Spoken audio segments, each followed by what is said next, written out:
Hello बच्चों, नमस्कार।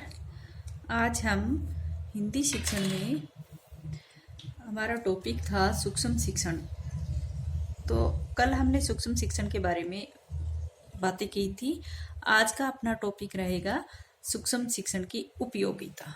ठीक है, सूक्ष्म शिक्षण का क्या महत्व है, क्या उपयोगिता है हमारे शिक्षण प्रशिक्षण में। सूक्ष्म शिक्षण किस तरह से कार्यरत है या किस तरह से इसका उपयोग हम कर रहे हैं, इसके क्या फायदे, ये इनके बारे में आज हम अध्ययन करेंगे। तो क्या है आज का अपना टॉपिक?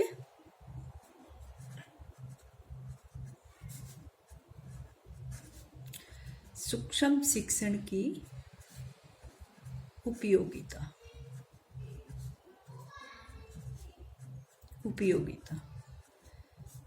भी आप सभी जानते हो कि सूक्ष्म शिक्षण जो है वो एक प्रकार से 5 से 10 छात्रों की कक्षा में 5 से 10 मिनट करवाया जाने वाला शिक्षण है।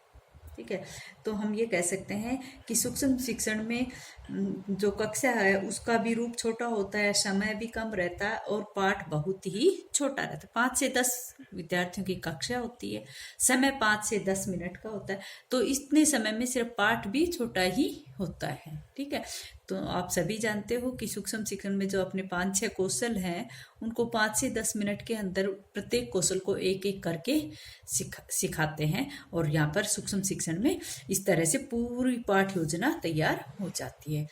ठीक है, तो सबसे पहले हम कहेंगे कि इसकी उपयोगिता में इसका क्या महत्व है। तो हम कहेंगे कि इससे विषय वस्तु जो भी होती है, चाहे कितनी भी कठिन हो, वो सरल हो जाती है, क्योंकि उनको अलग अलग कौशलों में डिवाइड करते हैं।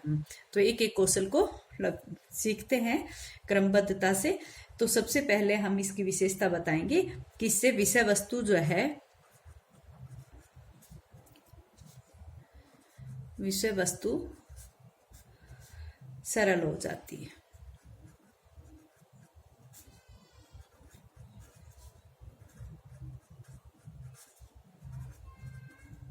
ठीक है, विषय वस्तु सरल हो जाती है। प्रत्येक कौशल को अलग अलग करके पढ़ाएंगे। तो यहाँ पर विषय वस्तु कितनी भी कठिन हो, सबसे पहले हम प्रस्तावना कौशल करेंगे, फिर व्याख्या कौशल, प्रश्न कौशल श्यामपट्ट कार्य के माध्यम से करेंगे, बच्चों को पुनर्बलन देंगे। तो इस प्रकार से जैसे भी कठिन जो विषय वस्तु है वो भी क्या हो जाती है, सरल हो जाती है। ठीक है, नेक्स्ट है साधारण शिक्षण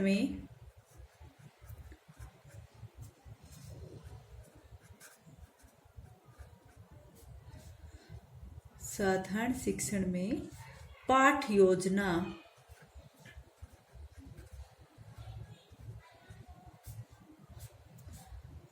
बनाने में उपयोगी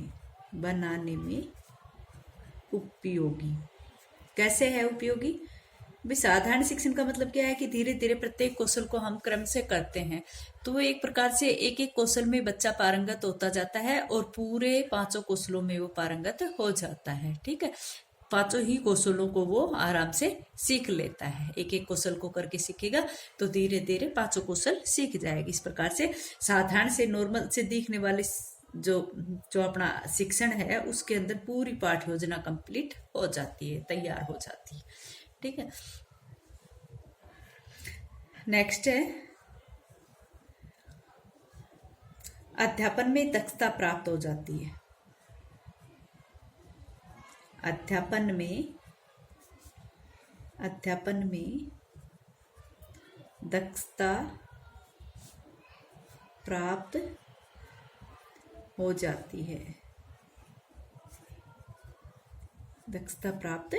जाती है। धीरे धीरे पकड़ के 5 कौशल में बच्चा परफेक्ट हो जाता है और एक प्रकार से वो पूरी पाठ योजना को प्रेजेंट, यानी कि 45 मिनट का जो पाठ है उसको वो पूरी एक घंटे के पाठ को वो अच्छे से सिखा सकता है। इसलिए इसमें छात्र, अध्यापक या अध्यापिकाएं जो होती है उनको अध्यापन में दक्षता प्राप्त हो जाती है, वो पढ़ाने में निपुण हो जाते हैं। ठीक है, धीरे धीरे करके सीखते हैं। पहले तो एक साथ अगर वो 45 मिनट का निकल सकते तो 5 से 10 मिनट के बीच में वो प्रत्येक कौशल को सीखता है और फिर लास्ट में पूरी पाठ योजना को प्रेजेंट कर सकता है, प्रस्तुति दे सकता है। नेक्स्ट है सेवारत प्रशिक्षण में उपयोगी।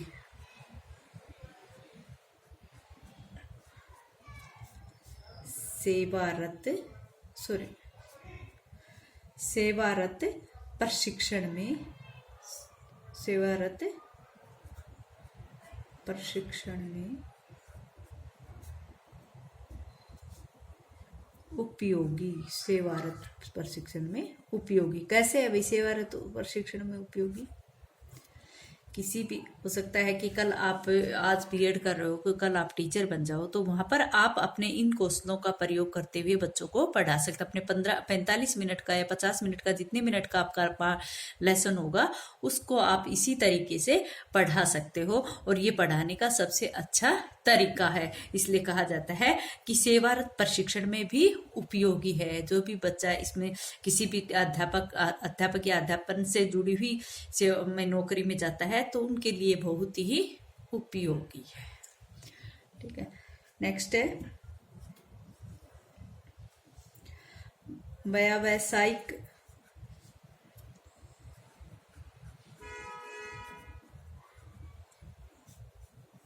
वैसे आपने पिछली बार माइक्रो टीचिंग में आपने सब कुछ पढ़ लिया था, लेकिन फिर भी मैं आपको एडिंग के द्वारा समझा देती हूँ। ठीक है, व्यावसायिक परिपक्वता आ जाती है। व्यवसाय क्या है? अपना बीएड करने वाले विद्यार्थियों को अधिकतरों का व्यवसाय क्या है? अध्यापक बनना।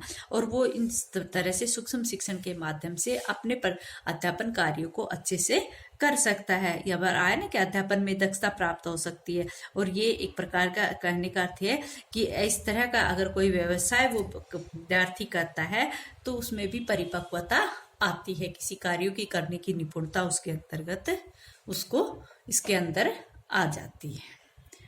ठीक है, नेक्स्ट है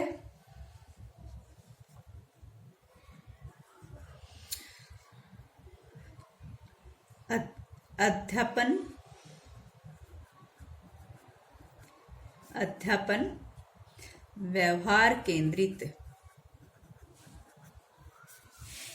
अध्यापन व्यवहार केंद्रित विधि।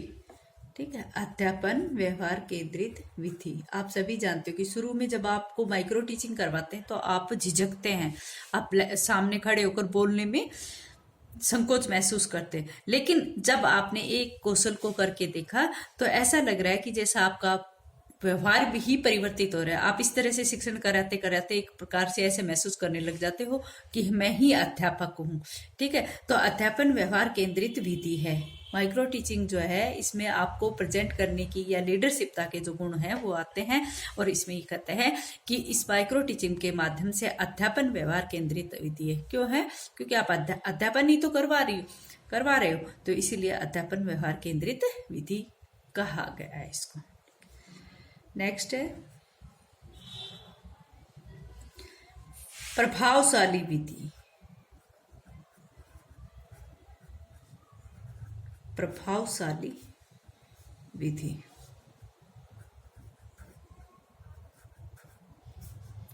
प्रभावशाली विधि कैसे? मैंने अभी कहा कि आप माइक्रो टीचिंग से पहले झिझकते हो, लेकिन जैसे जैसे आपने एक एक कौशल को सीखा और उसको प्रेजेंट किया तो आप ये जो विधि है वो आपके ऊपर इतना प्रभाव डालेगी कि आपके अंदर अध्यापन व्यवहार भी आने लगेगा। इसलिए इस विधि का एक अपनी मतलब कि एक परफेक्ट प्रभाव जो है वो आपके ऊपर पड़ेगा। ठीक है, इससे धीरे धीरे आप जैसे कि अपना मैक्रो टीचिंग तक पहुंच जाते हो, तो इसलिए इसको प्रभावशाली विधि भी माना गया है। ठीक है, नेक्स्ट है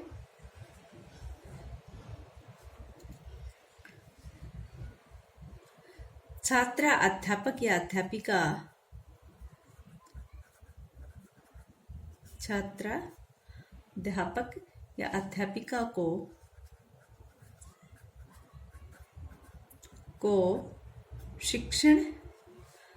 शिक्षण प्रक्रिया को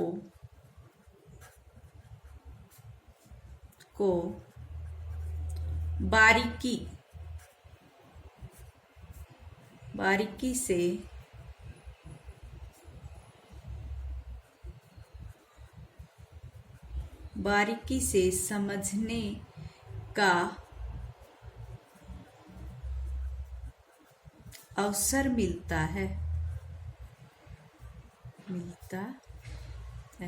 छात्र अध्यापक या अध्यापिका को शिक्षण प्रक्रिया को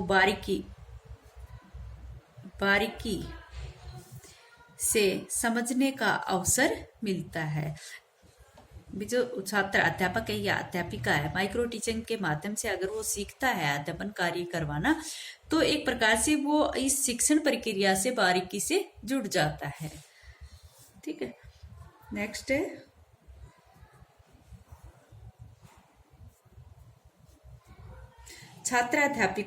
छात्राध्यापकों या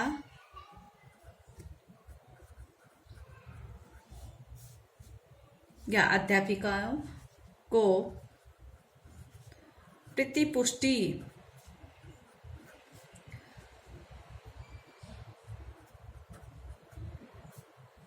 शीघ्र